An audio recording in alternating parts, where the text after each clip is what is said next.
नमस्कार, स्वागत है आपका सीएनबी प्राइम में। आपके साथ मैं हूं राजीव। अपराधों पर लगाम लगाने के लिए एक बिल में समस्या है या ये बिल समाधान का कहना क्या चाह रहा है? इससे किसी प्रकार का कोई लाभ समाज को होने जा रहा है? अपराध अत्याचार जो बच्चों के खिलाफ होते हैं वो रुक जाएंगे ना?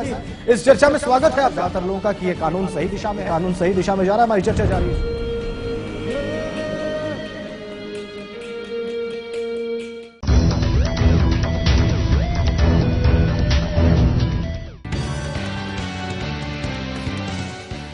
हार का मंथन इस वक्त प्रधानमंत्री आवास पर भी चल रहा है। कांग्रेस कोर कमेटी की बैठक चल रही है, तमाम वरिष्ठ मंत्री इसमें शामिल हैं। कांग्रेस की हार कितनी बड़ी हार है, इसके नतीजे क्या हैं, इसके असरात क्या हैं केंद्र की सरकार पर, यूपीए 2 की सरकार पर, यह अब हम समझने की कोशिश करेंगे। और इसके अलावा प्रदीप सौरभ, वरिष्ठ पत्रकार, ये दो विद्वान इस वक्त हमारे साथ हैं। प्रोफेसर आनंद कुमार भी हमारे साथ जुड़ेंगे, लेकिन सबसे पहले रुख करेंगे कुलदीप नैयर साहब का। बहुत स्वागत आपका सर।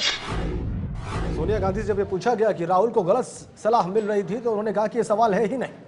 तो फिर सवाल है क्या? राहुल की फेलियर की वजह क्या है उत्तर प्रदेश में? जितना उन्होंने जोश दिखाया, 200 से ज्यादा रैलियां की, दलितों के घर भोजन किया, बहुत सारी रातें गुजारी, इस बात का कई बार जिक्र किया, कागज फाड़कर फेंक दिया, बहुत सारे स्टंट्स उन्होंने किए पब्लिक के सामने। फिर आखिर फेलियर की वजह क्या है?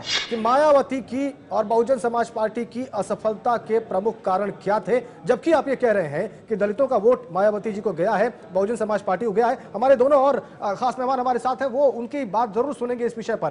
क्या आपको नहीं लगता कि हरियाणा गवर्नमेंट के अंदर वो विल पावर नहीं है कि वो इस पूरे विषय को सुलझा सके? क्या राजनीतिक मजबूरियां हैं उनकी? क्या कारण?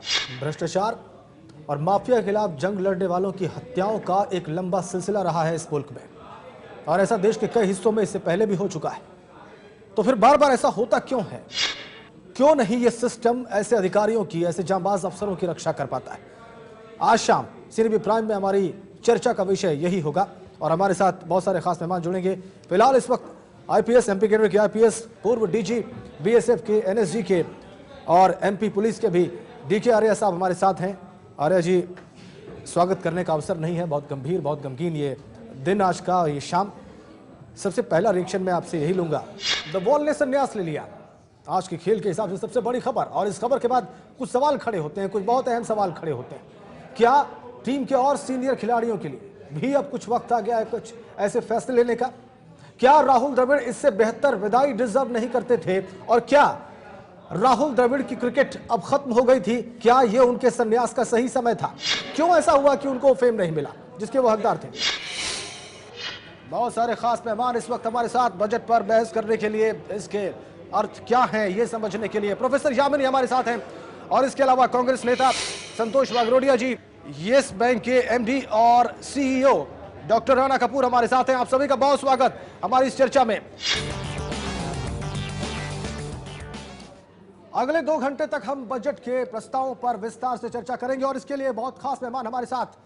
पूर्व कृषि मंत्री सोमपाल जी इस वक्त स्टूडियो में, स्वागत आपका सर। एक्सएमडी वायुदूत हर्षवर्धन जी इस वक्त हमारे साथ स्टूडियो में, आपका भी बहुत स्वागत। और इसके अलावा कृष्ण कालरा जी जुड़ रहे हैं, आपका भी कालरा साहब बहुत स्वागत। इससे पहले कि मैं अपने तमाम मेहमानों के पास जाऊं, इस बजट की बारीकियां समझें, आम आदमी पर इसके सीधे प्रभाव समझें, आपको बता दें कि राजनीतिक हलकों से क्या प्रतिक्रियाएं, ये भी हम आपको दिखाएंगे इस बुलेटिन में। जो कुछ है इस बजट में कृषि के लिए, क्या वो ठीक है? सवाल यह है, क्या हमारे किसानों को वो सब कुछ मिल रहा है जो इस बजट से वो उम्मीद ला के बैठे थे, या दूसरे इंटेलेक्चुअल समझ रहे थे कि वित्त मंत्री साहब कुछ करेंगे इस क्षेत्र के लिए? ये समझते हैं सोमपाल जी, पूर्व कृषि मंत्री हैं सर। जी हाँ, सचिन, शतकों के शहंशाह बन चुके हैं सचिन तेंदुलकर। सचिन ने पहली सेंचुरी 1990 में इंग्लैंड के खिलाफ मैनचेस्टर में लगाई थी। 22 साल पहले शतकों का जो सफर शुरू हुआ था वो अब तक जारी है। तो सचिन का क्रिकेट जीवन महान उपलब्धियों से भरा हुआ है।